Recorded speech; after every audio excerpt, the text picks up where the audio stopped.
Erika Kirk reminds us that Jesus' words on the cross were not anger, but mercy. Father, forgive them.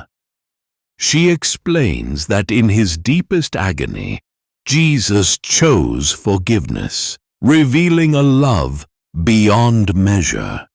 These words confront us. Can mercy exist even where hatred and cruelty abound?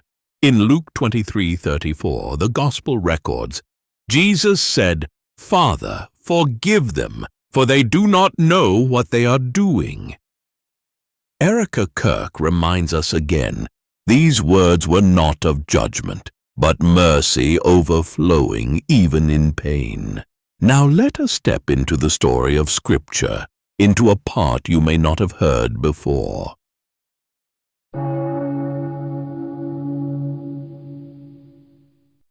To understand Jesus' words, we must return to first-century Jerusalem under Roman rule.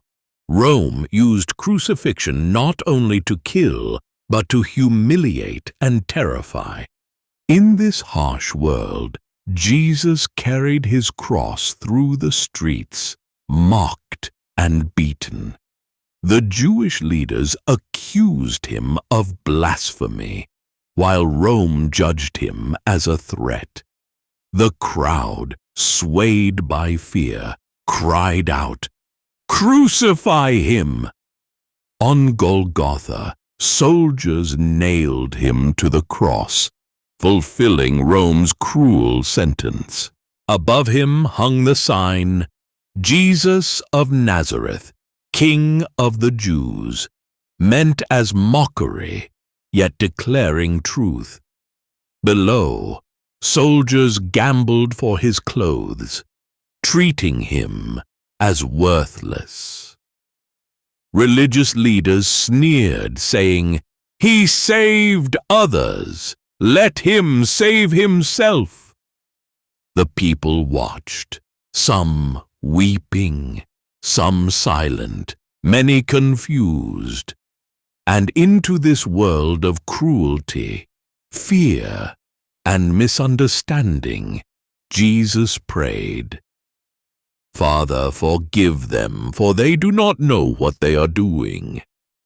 Jesus' prayer on the cross is more than compassion. It reveals his mission as mediator. He did not call for judgment, but interceded for forgiveness. This shows God's heart, not wrath first, but mercy even for those who rejected his Son.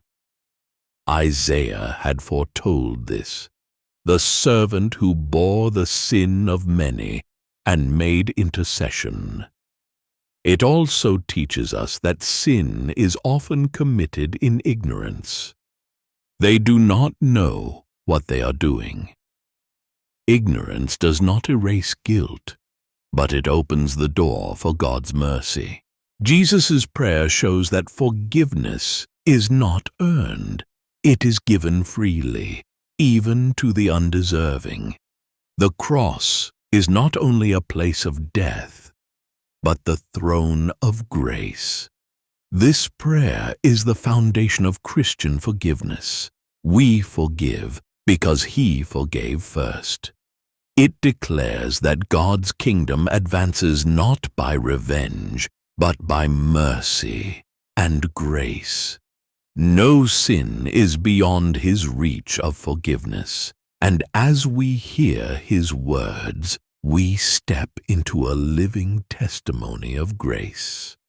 Jesus' words on the cross still speak into our world of broken relationships. Many of us carry hurts, betrayal, rejection, or injustice.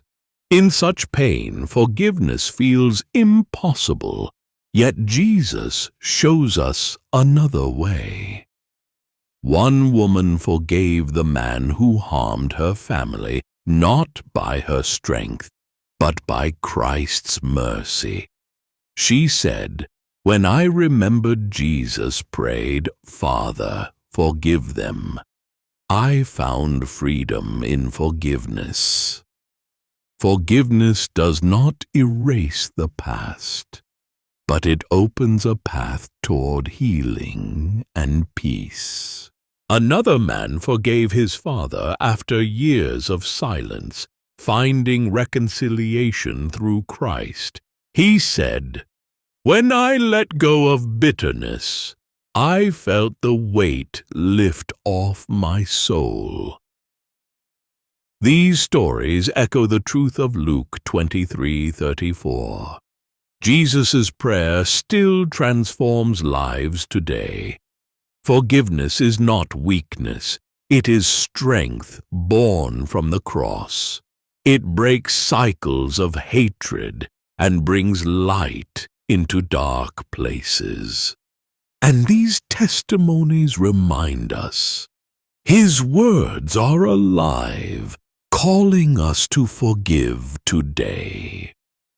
On the cross, Jesus prayed for forgiveness, not only for those before Him, but for us all. Luke 23:34 reminds us His mercy reached into a world of cruelty, fear, and misunderstanding. Today, His words still echo, calling us to forgive, to heal, and to walk in grace. When we forgive, we reflect His heart, bringing light into places once filled with pain. His prayer invites us to live differently, free from bitterness, alive in mercy. If these words touched your heart, join us on this journey of faith. Like, subscribe, and share, so His message of mercy may spread further.